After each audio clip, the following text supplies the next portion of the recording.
नमस्कार दोस्तों, स्वागत है आपका संस्कृत यूनिवर्स में। और आज हम देखने वाले हैं ऋग्वेद भाष्य भूमिका के अंतर्गत ब्राह्मण भाग अथवा विधि भाग का प्रामाण्य। जी हाँ दोस्तों, लगभग 13वीं सदी के आचार्य सायणाचार्य ने एक पुस्तक लिखी जिसका नाम है ऋग्वेद भाष्य भूमिका। और उस ऋग्वेद भाष्य भूमिका नामक पुस्तक में उन्होंने बहुत सारे विषयों को प्रतिपादित किया, और उन बहुत सारे विषयों में एक विषय यह भी है, एक टॉपिक यह भी है जिसका नाम है ब्राह्मण भाग अथवा विधि भाग का प्रामाण्य। यह टॉपिक परीक्षाओं में प्रमुखता से पूछा जाता है। मूलतः यह क्वेश्चन आ ही जाता है कि ब्राह्मण भाग के बारे में आप टिप्पणी कीजिए, ब्राह्मण भाग के बारे में आप समीक्षा कीजिए, या फिर ब्राह्मण भाग को पूर्व पक्ष और सिद्धांत पक्ष के माध्यम से प्रस्तुत कीजिए।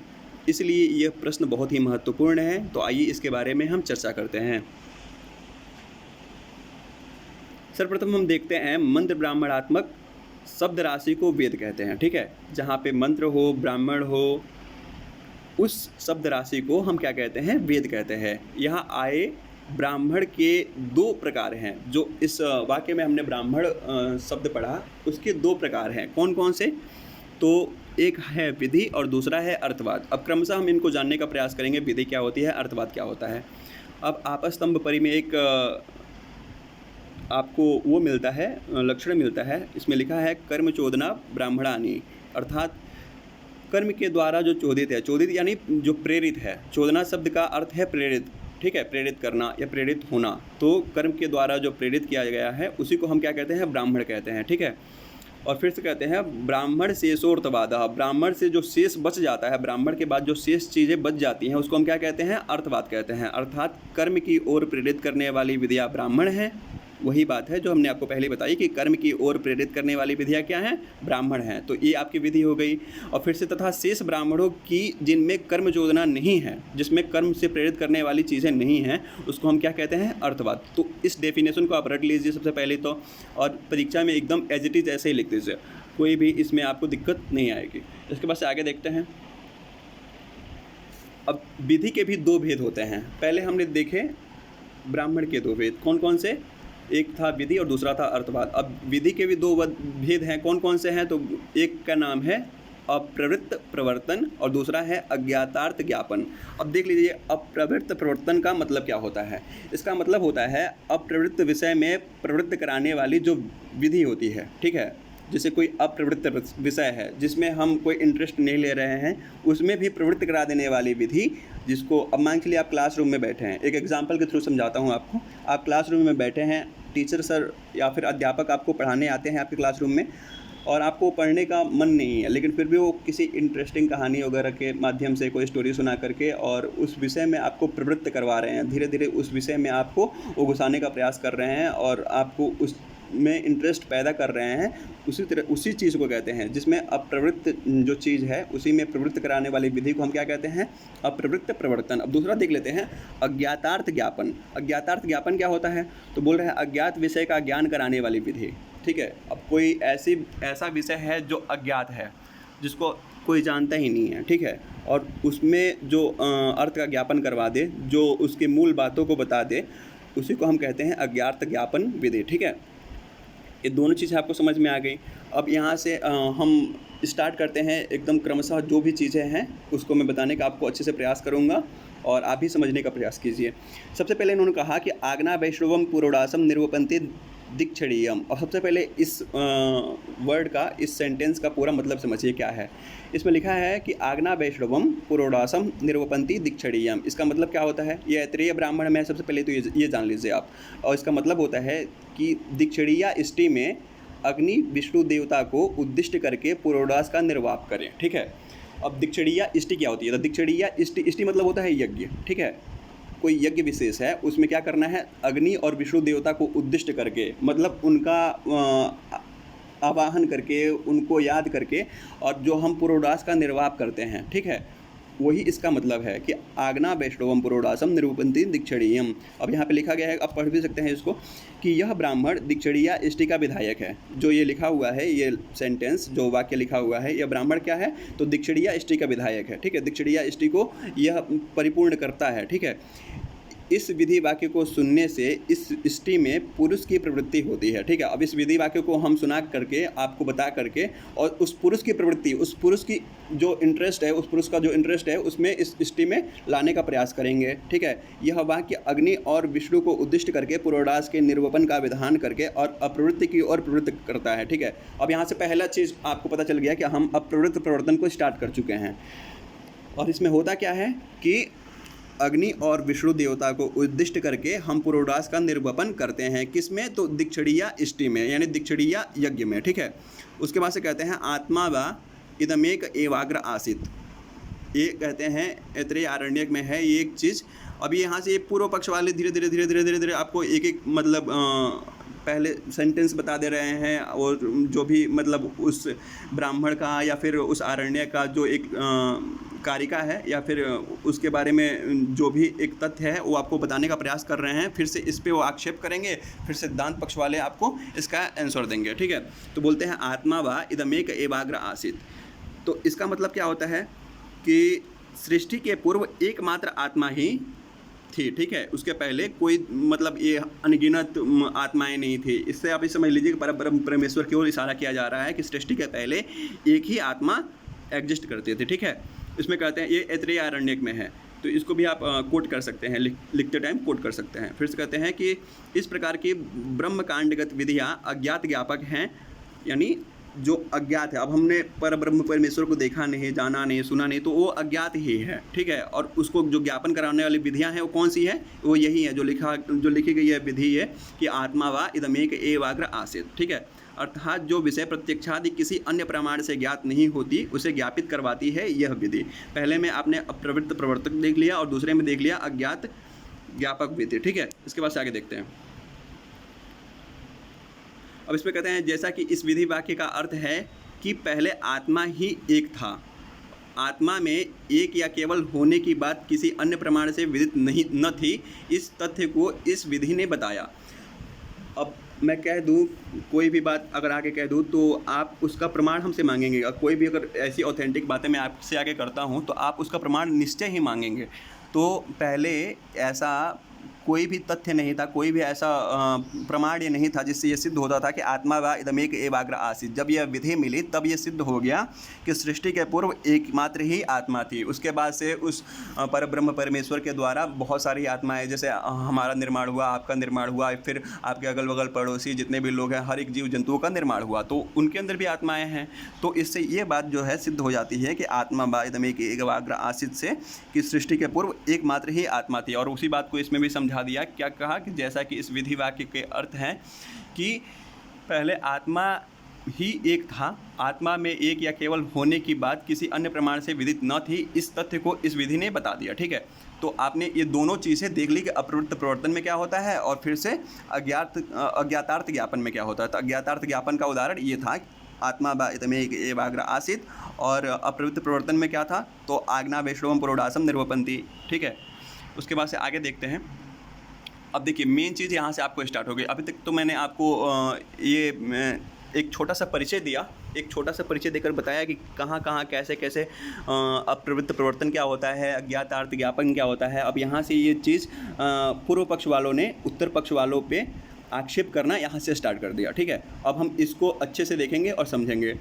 फिर से बोलते हैं विधि वाक्यों का पूर्व पक्षी प्रमाण्य नहीं मानते। अब जो आप ये विधि वाक्य जितने भी दे रहे हैं ना, कौन कौन से, जैसे अभी आपने पढ़ लिए कौन कौन से, आत्मा व इदमेक एवाग्र आसित या फिर आज्ञा वैष्णवम पुरोडासम निर्वपन्ति, ये सब जो हैं ये विधि वाक्य, इनका कोई प्रमाण मानते ही नहीं है पूर्व पक्ष वाले। वो कहते हैं ऐसा कोई इस विधि वाक्य का प्रमाण है ही नहीं, आपने पता नहीं कहाँ से उठाया और लाकर यहाँ पर रख दिया और मैं इसको नहीं मानता।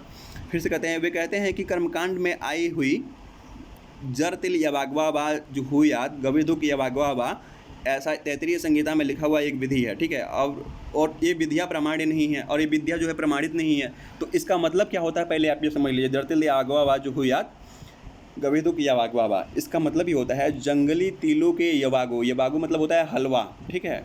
जंगली तिलों के यवागु हलवा से होम करे या फिर जंगली गेहूँ के यवागु से होम करे, ठीक है। पहले तो इन्होंने ये बात कह दी, फिर इसके एक और वाक्य कहते हैं, एक और विधि कहते हैं कि अनाहुतिर्वै जर्तिल्लाश्च गविदुकाश्च। इसमें कहते हैं जंगली तिलों और जंगली गेहूँ के आहुति द्रव्य न होने को बताया गया है। अब ये देखिए यहाँ पे विरोध हो जाता है, ठीक है। अप्रवृत्त प्रवर्तन में यहाँ पे एक विरोध होता है ये कि पहले तो आप कह रहे हैं जड़तिल यवागुवा जो हुआ, पहले तो सीधे सीधे कह दिया कि जंगली तिलों के यवागु यानी हलवा से होम करे, या फिर जंगली गेहूँ से यवागु बना करके हलवा बनाकर उससे होम करे। फिर से कहते हैं अनाहुतिर्वे जड़तिलाश्च गवेदु काश्च, इसमें बोलते हैं जंगली तिलों और जंगली गेहूँ के आहुति द्रव्य न होने को बताया हुआ है कि मतलब उसको नहीं करना चाहिए, उससे होम नहीं करना चाहिए। तो ये तैत्तिरीय संहिता में लिखा हुआ है। अब इसका मतलब कि इसके आगे देख लीजिए क्या होता है, बोलते हैं इसका प्रमाण हम मानते ही नहीं है, ठीक है। इस विधि वाक्य में प्रवृत्ति अयोग्य द्रव्य का विधान किया गया है। बोल रहे इस विधि वाक्य में जो प्रवृत्ति की गई है और अयोग्य द्रव्य का इसमें विधान किया गया है। कहीं आपने न देखा होगा ना सुना होगा कि जंगली तिलों के यवागु यानी हलवा से कहीं होम करते हुए किसी पंडित को नहीं देखा होगा, या फिर जंगली जो गेहूँ होते हैं, आपने जंगली गेहूँ ही नहीं देखा होगा तो फिर वैसे गेहूँ की तो बात ही हटा दीजिए। तो बोल रहे हैं जंगली गेहूँ के यवागु से होम करने के लिए, तो ऐसा कुछ देखा नहीं है। तो बोल रहे हैं कि ये विधि वाक्य आपका प्रमाण नहीं है, इसको हम नहीं मानते भाई, ये देखिए बकवास करके आप चलेगा। फिर से बोलते हैं कि अतः अयोग्य द्रव्य के सम्यक अनुभव के साधन न होने के कारण उक्त विधि वाक्य का प्रमाण स्वीकार नहीं किया गया है। अब मैं आपको पहले बता दूं कि अब दो आपको लक्षण पहले मैंने एक प्रीवियस वीडियो में बताया हुआ है, आप अगर जाके देखें मंत्र भाग के प्रमाणे को तो उसमें बताया गया था कि दो लक्षण होते हैं, दो प्रमाण होता है। कौन कौन से? सम्यक अनुभव साधनम प्रमाणम और अनधिगतांतरगंधीय प्रमाणम। तो वहीं ये बोल रहे हैं सम्यक अनुभव के साधन न होने के कारण उक्त विधि वाक्य का प्रमाण स्वीकार नहीं किया गया है, ठीक है। तो ये इन्होंने सीधे सीधे इसको डिनाई कर दिया, नहीं माना कि हाँ ये विधि वाक्य का हम प्रमाण मानते ही नहीं है, ठीक है। इसके बाद सीधे सीधे कहते हैं विधि वाक्य के द्वारा विहित द्रव्य जड़ तिल विधि बाधित न होने के कारण प्रमाण नहीं हो सकता, इन्होंने मना किया पूर्व पक्ष वालों ने। इसी प्रकार ऐतरेय तैतरीय आदि ब्राह्मणों में तत्तन्नादृत्यम अर्थात उनका आदर नहीं करना चाहिए। इस शब्द का मतलब है तत्तन्नादृत्यम का मतलब है कि उनका आदर नहीं करना चाहिए, और तत्तथा न कार्यम अर्थात उसे इस प्रकार नहीं करना चाहिए, ठीक है। इन दोनों वाक्यों से बहुत सारी विधियों का निषेध भी किया गया है। अब ये देखिए ये निषेधात्मक विधि है, ठीक है। यहाँ पे मतलब कि एक बार तो कह रहे हैं कि नादृत्यम, ठीक है, कि उनका आदर नहीं करना चाहिए, और फिर से कह रहे हैं तत्तथा न कार्यम, मतलब कि उसे उस प्रकार नहीं करना चाहिए। उन दोनों वाक्यों में बहुत सारी विधियों का निषेध भी किया गया है, तो इसीलिए इसको निषेधात्मक वाक्यों का वाक्य माना जाता है, ठीक है। फिर से बोलते हैं ऐतरेय ब्राह्मण में अनुदित होम की निंदा करके, अब ऐतरेय ब्राह्मण में इस वाक्य को कहा गया, ठीक है। तो बोल रहे ऐतरेय ब्राह्मण में अनुदित होम की निंदा करके तस्माद उदिते होतव्यम, मतलब कि तस्मात उस सूर्य के उदित होने पे ही होम करना चाहिए, उसको होम देना चाहिए, अर्थात उदित सूर्योदय काल होने पर हवन करना चाहिए। यह बार बार कहा गया है। ये शब्द का मतलब है तस्माद उदिते होतव्यम, अर्थात उस सूर्य के उदित होने पर ही होम करना चाहिए। देखिए शुरू में ये चीज़ें आपको समझ में नहीं आएंगी, लेकिन जैसे ही आप पूर्व पक्ष को छोड़ करके सिद्धांत पक्ष में पहुंचेंगे ये चीज़ें आपको समझ में आ जाएगी। तो इसलिए आप अभी इतने अधीर मत होइएगा कि वीडियो को छोड़ के जाइए, या फिर आपको लगे कि हाँ यहाँ पे कुछ ऐसा नहीं है कंटेंट की जिससे आपको फ़ायदा होने वाला है। इस चीज़ से आपको बहुत फ़ायदा होगा। अभी शुरू में है इसलिए आपको ऐसा लग रहा होगा कि अगर समझ में नहीं आ रहा होगा तो, अगर नहीं समझ में आ रहा है तो फिर बहुत अच्छी बात है, इसको कंटिन्यू कीजिए, ठीक है। इसके बाद से कहते हैं अब ये लगातार आक्षेप पे आक्षेप हुए जा रहे हैं, अभी पूर्व पक्ष वालों के द्वारा पूरा आक्षेप पे आक्षेप हुआ जा रहा है। तो इसमें फिर आगे कहते हैं तैतरीय के अध्येता लोग भी ऐसा ही कहते हैं कि यद अनुदितीय सूर्य प्रादर्जुहोयात् उभयमेवाग्नेयम स्यात् उदिते सूर्य प्रादर्जुहोति। इस प्रकार कहा गया कि यहाँ उदित होम की प्रशंसा की है। यहाँ पे पहले कहते हैं कि सूर्य के उदित होने पर ही क्या करें? होम करें। और वहाँ पे पहले मतलब इसके पहले वाले में कह दिया कि जो सूर्य अभी तस्मात उदिते होतव्यम, जब सूर्य जब होता मतलब उदित होता है तभी होम करना चाहिए।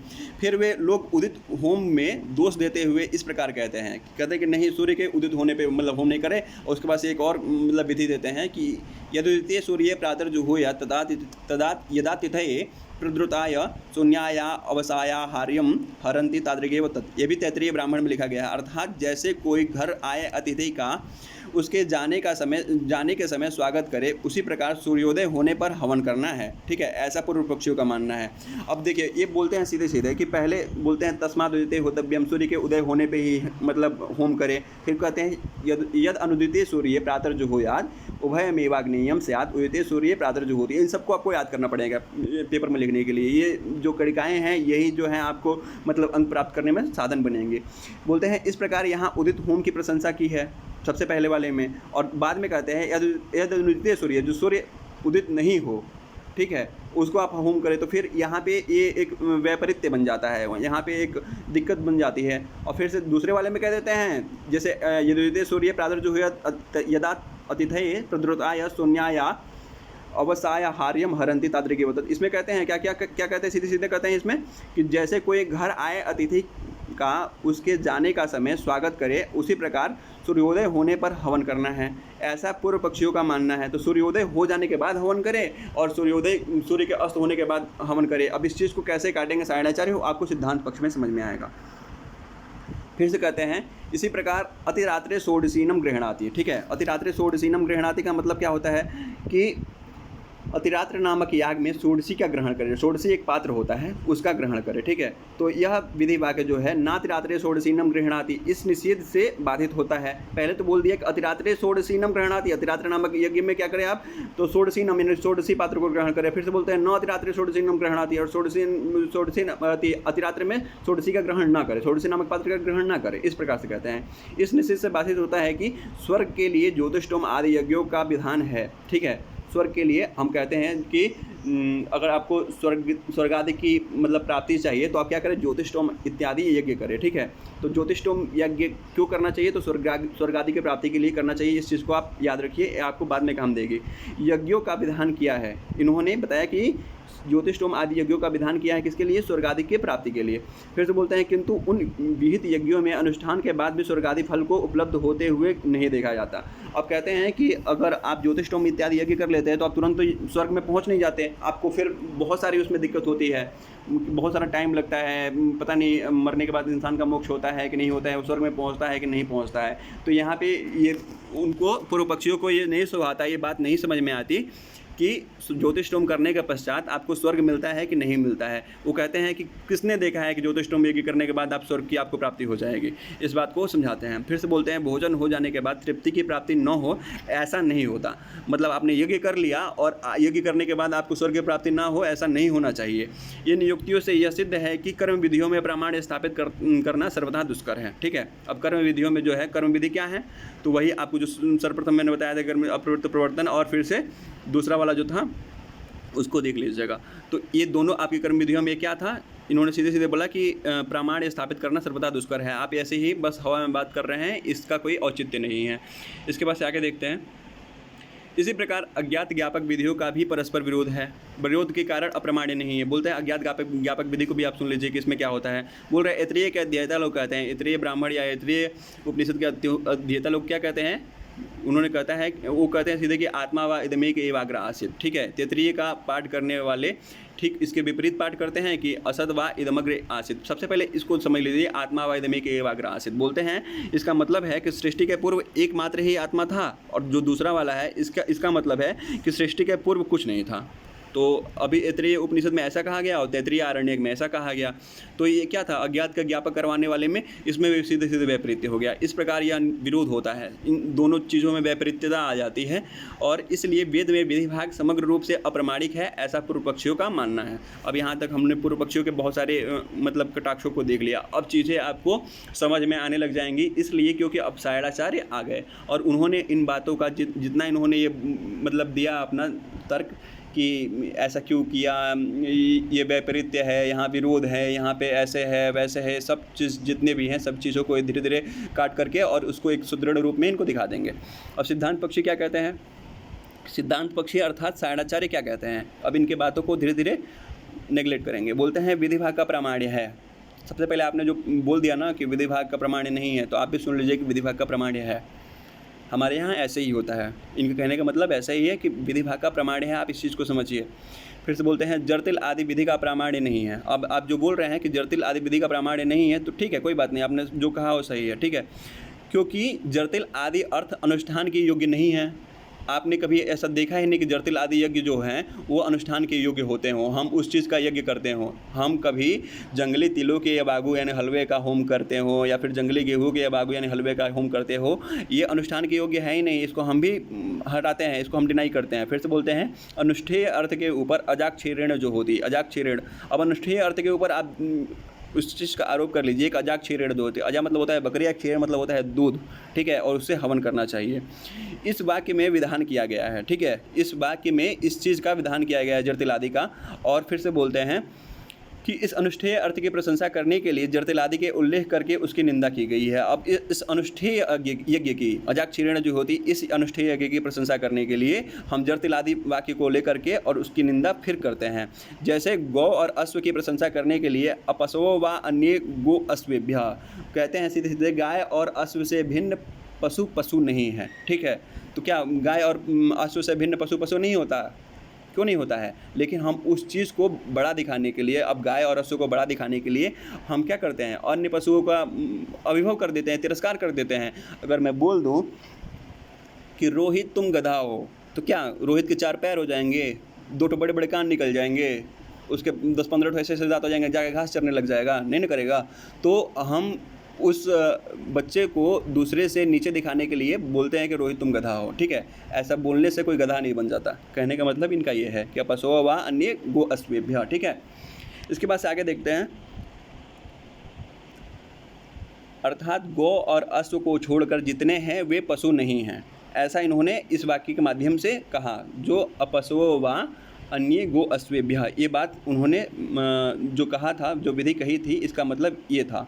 फिर से बोलते हैं अन्य पशुओं की निंदा की गई है, इसमें अन्य पशुओं की निंदा की गई है गौ और अश्व को छुड़ा करके। उसी प्रकार प्रस्तुत में जरतिलादि की निंदा करके अजाक्षीर की प्रशंसा की गई है।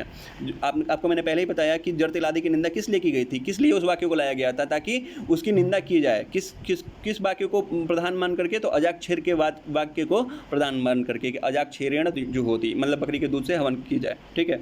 फिर से बोला है, यदि कोई कहे कि जिस प्रकार निंदा किए जाने पर भी अज आदि पशुओं में पशु भाव वस्तुतः है, उसी प्रकार उस प्रसंग में जरतिलादि की निंदा किए जाने पर भी किसी शाकांतर में उसकी प्रशंसा भी हो सकती है, ठीक है। इसका यह उत्तर है कि जिस शाखांतर में जरतिलादि विधि की प्रशंसा हो, उसका प्रामाण्य भी उसी शाखा के अध्ययन करने वालों के प्रति होगा। अब देखिए, यहाँ पे कह दिया गया कि अब आपको मैं एकदम सिंपल सी भाषा में समझाता हूँ कि जैसे 2 पंडित हैं, ठीक है, और दोनों अपना अपना कार्य करवा रहे हैं, तो कोई ज़रूरी नहीं है कि दोनों एक ही समान कार्य करवाएं। कोई रोले का मंत्र पहले बोल देता है, तो कोई मौली का पहले बोल देता है, कोई मौली का पहले बोल देता है, तो कोई रोली का पहले बोल देता है। तो सारा विधान वही है, सारा जो सिद्धांत है, थियरी है, सब वही है। उनकी जो क्रम है थोड़ा सा इधर उधर हो जाता है, ठीक है। मतलब कोई पहले कुछ और करवा जाता है और बाद में कोई कुछ और करवा जाता है। तो यहाँ पे इसी चीज़ को बताया गया कि जरतिलादि की निंदा करने के लिए अजाक्षीरेण इस वाक्य की प्रधानता यहाँ पे लाई गई थी। तो इसको आप अन्यथा न ले, यहाँ पे इस वाक्य को समझे। फिर से बोलते हैं कि जिस प्रकार गृहस्थ आश्रम में दूसरे के अन्न का भक्षण निषिद्ध माना गया है, किंतु दूसरे ब्रह्मचर्य आदि आश्रमों में प्रमाणिक है, उसी प्रकार जरतिलादि विधि के प्रामाण्य को भी समझना चाहिए। अब वही बात मैं बता रहा था, पंडित जी वाला जो अभी उदाहरण दिया था ना, उसी चीज़ को यहाँ बता रहा हूँ कि जैसे अभी गृहस्थ आश्रम में क्या है कि दूसरे के अन्न का भक्षण निषिद्ध माना गया है। वहाँ पे ये है कि आप अपना बनाइए और अपना खाइए, किंतु यही जो कार्य है वो ब्रह्मचर्य आदि आश्रमों में, ब्रह्मचर्य के बाद से देख लीजिए, जैसे वानप्रस्थ हो गया, संन्यास हो गया, उन आश्रमों में क्या हो जाता है, प्रमाणिक हो जाता है कि हाँ ठीक है, कोई बात नहीं। अब ब्रह्मचर्य आश्रम बच्चा जो है पढ़ाई लिखाई करेगा कि जाके वहाँ पे अन्न इत्यादि पैदा करेगा, तो वहाँ पे ये चीज़ क्या हो जाती है, प्रमाणिक हो जाती है। उसी प्रकार से जरतिलादि विधि के जो प्रामाण्य को है वो समझ लेना चाहिए कि हाँ वहाँ पे वो चीज़ ऑथेंटिक थी, यहाँ पे वो चीज़ गौड़ हो गई, वहाँ पे प्रधान थी, यहाँ पे गौड़ हो गई, फिर से कहीं वो गौड़ हो जाएगी, फिर कहीं वो प्रधान हो जाएगी। इस न्याय से यह सब परस्पर विरोध वाले विधि निषेधों की व्यवस्था पुरुष के भेद से कर लेनी चाहिए। यानी पुरुष के माध्यम से, पुरुष के भेद से मतलब कि कहाँ पे क्या करनी चाहिए, कहाँ पे नहीं, क्या नहीं करनी चाहिए, इस भेद से यहाँ पे आप इस चीज़ को कर ले, ठीक है।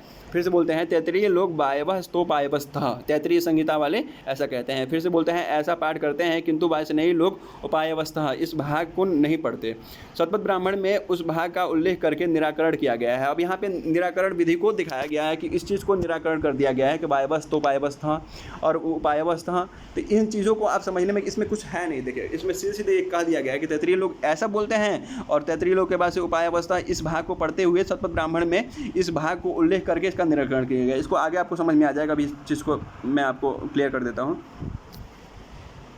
फिर से आता है एक कहते हैं कि सूक्त वाक्य मंत्र में तैत्तिरीय लोग शाखांतर पाठ का निराकरण करके पाठांतर को आमनाद करते हैं। ठीक है, अब शाखांतर पाठ जो शाखा के अंतर्गत आने वाले जो पाठ है उसका निराकरण कर देते हैं। शाखा के अंतर्गत मतलब जैसे कोई शाखा समझ लीजिए, जैसे कोई वेद की शाखा है, जैसे ऋग्वेद की शाखा क्या है, शाकल और वास्कल, और ऐसे ही यजुर्वेद की शाखा को देख लीजिए, जैसे काण्व शाखा है, माध्यान्ह शाखा है। तो उस शाखांतर पाठ के अंतर्गत जो वाक्य आते हैं उनका निराकरण करके क्या करते हैं, पाठान उसको आमनाद करते हैं, मतलब उसको फिर से उक्त करते कहते हैं।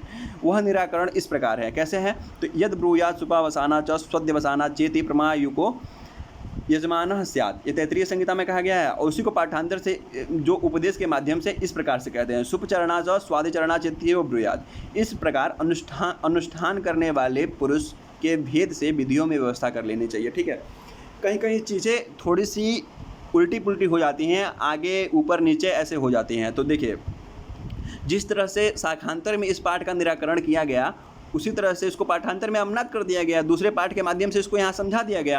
तो इसको आप उतना मतलब लाइकली ना ले, उतना आप इसको मतलब प्रेशराइज ना करें इस चीज़ को कि नहीं यहाँ पे ऐसे ही होने चाहिए। तो ऐसे कैसे हो जाएगा भाई, वो चीज़ तो हम डिसाइड कर रहे हैं ना कि कैसे होना चाहिए। आपको हम तर्क दे रहे हैं, आपको हम समझा रहे हैं, आपको समझना है समझिए, नहीं समझना है अपने घर में बैठ के खाना खाइए, सोइए, जो करना है कीजिए। तो इस बात को उन्होंने यहाँ पे आमनाद किया, इस बात को वहाँ पे इसको तर्क सहित रखा। इसके आगे देखते हैं फिर क्या कहते हैं, बोलते हैं अतिरात्र याग में षोडशी पात्र के ग्रहण विधि की विप्रतिपत्ति मीमांसा शास्त्र से परिचय न रखने वाले के लिए ही शोभा देती है। अब देखिए, एक एक चीज़ को रिलेट करते जाइए, जैसे कि हमने पहले अप्रवृत्त प्रवर्तन को, फिर से अज्ञात अर्थ ज्ञापक को पूर्व पक्ष में देखा, फिर से यहाँ पे भी उसको रिलेट कर लिया, फिर से आज्ञा वैष्णव पूर्वासन निरूपंथी को हमने अप्रवृत्त प्रवर्तन में देखा था, फिर से उसको यहाँ सिद्धांत पक्ष में रिलेट कर लिया, जड़तल एवागो को देख लिया था वहाँ पे पूर्व पक्ष में, फिर से उसको यहाँ रिलेट कर लिया। तो रिलेट कर करके पढ़ेंगे तो ये चीज़ आपको समझ में आएगी, नहीं तो फिर ये आपको पढ़ने नहीं पढ़नी है, चाहे किसी को भी पढ़ने नहीं पढ़नी है, हमको भी नहीं पढ़ी थी, लेकिन बाद में फिर से इसको प्रयास कर करके अभ्यास कर करके आदमी ने सीखा। अब ऐसे ही इसमें बोल दिया कि अतिरात्र याग में षोडशी पात्र का ग्रहण विधि को विप्रतिपत्ति मीमांसा शास्त्र से परिचय न रखने वाले के लिए शोभा देती है। आप बोल रहे हैं सायणाचार्य सीधे सीधे कि जो आप बोल रहे थे ना कि अतिरात्र याग में षोडशी पात्र का ग्रहण विधि कि नहीं होना चाहिए, फिर होना चाहिए, ये सब क्या क्या आप कह रहे हैं। तो ऐसा सिर्फ वही व्यक्ति कह सकता है जो मीमांसा शास्त्र को न पढ़ा हो, ठीक है, जो मीमांसा शास्त्र से परिचय ही न रखा हो। अगर आप मीमांसा शास्त्र को पढ़े होते तो इस चीज़ को आप अच्छे से समझ पाते, जान पाते। उसी चीज़ को आगे कहते हैं कि पूर्व मीमांसा में 10वें अध्याय के 8वें पाद में षोडशी के ग्रहण करने और न करने के विकल्प का निर्णय किया गया है। द्वितीय अध्याय के प्रथम पाद में कालांतर में होने वाले फल की सिद्धि के लिए अपूर्व का निर्णय किया गया है। इसी प्रकार परमात्म तत्व संबंधी असद आदि श्रुति प्रतीत विरोधों का निराकरण किया गया है। अब इन्होंने इतने सारे रेफरेंसेस दे दिए कि आप जाइए पूर्व मीमांसा को पढ़िए, आप जाइए मतलब यहाँ पे जितने भी आपको ये अध्यायों के नाम दे दिए कि 10वें अध्याय में, 8वें अध्याय में, द्वितीय अध्याय में, या फिर ये परमात्म तत्व की संबंधी असत और श्रुति प्रतीत विरोधों का जो निराकरण किया गया है वहाँ पे, इन चीज़ों को आप जाइए देखिए, तब तो आपको समझ में आएगा कि अतिरात्र याग में षोडशी का ग्रहण करना चाहिए कि नहीं करना चाहिए। आप ऐसे ही मुंह उठा के आए और कुछ भी बोल दिया और हम मान ले, मतलब फिर हम बेवकूफ़ हैं, हमको कुछ नहीं आता, इसका मतलब ये है। तो यहाँ पे इन्होंने इस चीज़ को एकदम सटीकता से समझाई, ठीक है। इनको कहने का मतलब ये था कि अतिरात्र याग में अगर आपको कोई भी विभ्रम पैदा होता है, आपको दिक्कत होती है, तो आप जाइए पूर्व मीमांसा को पढ़िए। वहाँ पे अध्याय 10 में 8वें अध्याय में षोडशी के ग्रहण करने और न करने के विकल्प का निर्णय किया गया है, ठीक है। इतना ही बात था इसमें और कुछ नहीं। द्वितीय अध्याय के प्रथम पाद में कालांतर में होने वाले फल की सिद्धि के लिए अपूर्व का निर्णय भी किया गया है, उसको भी आप देख सकते हैं। इसी प्रकार परमात्म तत्व संबंधी असद आदि श्रुति प्रतीत विरोधों का निराकरण भी किया गया है, आप उसको भी देख सकते हैं। तो इन्होंने सब चीज़ों को यहाँ पे एकदम स्पष्टता से सिद्ध किया। इसके बाद से देखते हैं जैमिनी के चोदना सूत्र में। अब जैमिनी ने एक सूत्र लिखा, चोदना लक्षणोर्थो धर्म। तो चोदना सूत्र में आपको बताया कि चोदना का अर्थ होता है यहाँ पे प्रेरित करना। तो चोदना सूत्र में विधि वाक्य के धर्म में प्रमाण होने की प्रतिज्ञा करके औत्पत्तिक सूत्र में इस विधि वाक्य के प्रमाण का समर्थन किया गया है। अब औत्पत्तिक सूत्र में इस विधि वाक्य का प्रमाण का क्यों समर्थन किया गया है उसके बारे में बताते हैं कि आप जाइए और चोदना सूत्र में विधि वाक्य के धर्म में प्रमाण की होने की प्रतिज्ञा वहाँ पे किस लिए है और किस अर्थ में है, इस चीज़ को आप देखिए, फिर से आपको चोदना सूत्र का एकदम स्पष्टतः ज्ञान हो जाएगा। आप बिल्कुल भी मतलब इसमें परेशान नहीं हुई है कि ये कैसे हुआ, यहाँ पे प्रेरित करने के अर्थ में कैसे आया, फिर यहाँ पे एक कर्म के अर्थ में कैसे आया, अर्थवाद के अर्थ में कैसे आया, विधि के अर्थ में कैसे आया। तो इसमें आपको परेशान होने की ज़रूरत नहीं है। आप जाइए वहाँ पे जैमिनी के 14वें सूत्र में इसको स्पष्टतः कहा गया है और औत्पत्तिक सूत्र में इस विधि वाक्य के प्रमाण का समर्थन भी किया गया है। आप जाइए और पढ़ लीजिए। फिर व्यास ने भी, जो व्यास है, बादरायण है, उन्होंने शास्त्र योनित्वाद, जो ब्रह्म सूत्र में एक सूत्र आता है, उसमें उपनिषद वाक्यों के ब्रह्म में प्रमाण की प्रतिज्ञा करके तत्व समन्वयात, ब्रह्म सूत्र में इसे एक और सूत्र में इत्यादि सूत्रों का उसका समर्थन किया। अब देखिए 2 सूत्र हैं, शास्त्र योनित्वाद और तत्व समन्वयात। अब बहुत ज़्यादा इच्छुक हैं तो इस सूत्र को देख लीजिए और वहाँ पे भी इस चीज़ को अच्छे से समझाया गया है कि ये एग्जैक्ट है क्या, ठीक है। तो इत्यादि सूत्र में उसका समर्थन किया गया है, पहले बता दिया इन्होंने। फिर से बोला कि इस प्रकार यहाँ भी स्थाणु और अंधे के न्याय की तरह जिसका मीमांसा शास्त्र से परिचय नहीं है उसे यह अप्रामाण्य की बात शोभा देती है, इसलिए हम कह सकते हैं विधि भाग का प्रामाण्य दोष रहित है। अब इन्होंने सीधे सीधे बताया कि आपको जिस चीज़ विधि में, जिस विधि वाक्य में आपको दिक्कत हुई, मैं हर एक बुक का, हर एक सूत्र का, हर एक राइटर का मैंने आपको रेफरेंस दिया। आपको अगर बहुत ज़्यादा दिक्कत हो रही है तो आप जाइए और वहाँ उस चीज़ को तक उस स्थानों पे जाके उस चीज़ को देख लीजिए। आप एकदम क्लियर हो जाएंगे, आपको किसी चीज़ की दिक्कत नहीं आएगी। आप मतलब एकदम विश्वस्त हो जाएंगे कि हाँ, आपकी समस्याएं क्या थी और उसका सॉल्यूशन आपको तुरंत सद्यः मिल जाएगा। तो ये थी आपके विधि भाग का प्रामाण्य, ठीक है।